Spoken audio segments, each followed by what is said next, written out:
Hey everybody, Tanner here.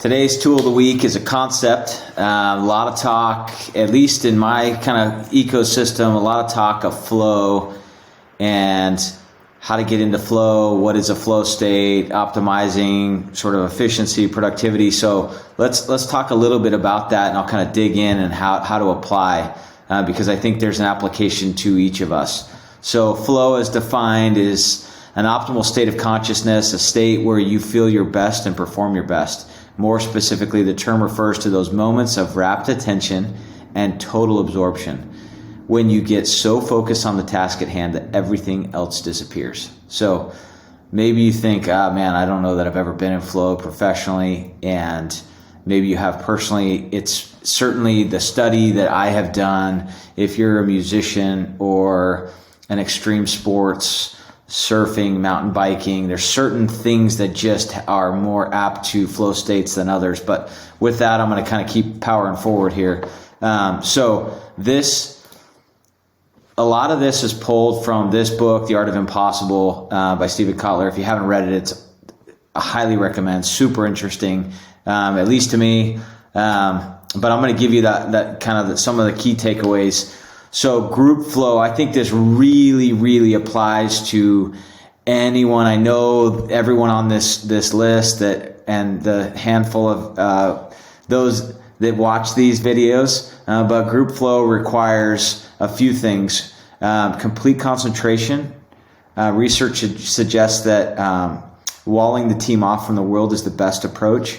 So you think about your meetings, whether it's off-sites or weekly meetings, like how focused are you? I certainly can say I'm a culprit of some of the things that I'm going to go into. The group gets your attention, or the group doesn't get into flow. I think that's really that's the powerful statement. The group gets your attention, or the group doesn't get into flow. So no instant messaging or multitasking of any sorts, no smartphones or social media, no email. So that would imply no computers are up during specific meetings. If you intend to try and get into flow, then follow these rules. For group flow to arise, everyone needs to be heading in the same direction. Shared, clear goals is how this happens. Remember, this doesn't need to be fancy. What matters is that the group feels like they are moving together toward the same or complementary targets. And lastly here, for group flow to occur, shared risk. Close listening, attention is fully engaged in the here and now, not thinking about what you want to say. That's super interesting. So if you think you want to say something, just note it and just stay focused, stay engaged. Good communication, immediate feedback. Blending egos, collective version of humility. Equal participation. Familiarity, must have sense of individual context, experiences, and quirks. Sense of control, this combines autonomy, being free to do what you want with competence, being good at what you do, and always saying yes. Interactions become additive.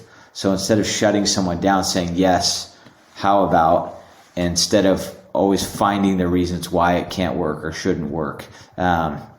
Man, I think there's a lot in here to get into group flow. I certainly want to, and the groups and all the environments I'm in, I want to find flow at a greater pace and greater frequency. And so here you go. Have a great week. Cheers.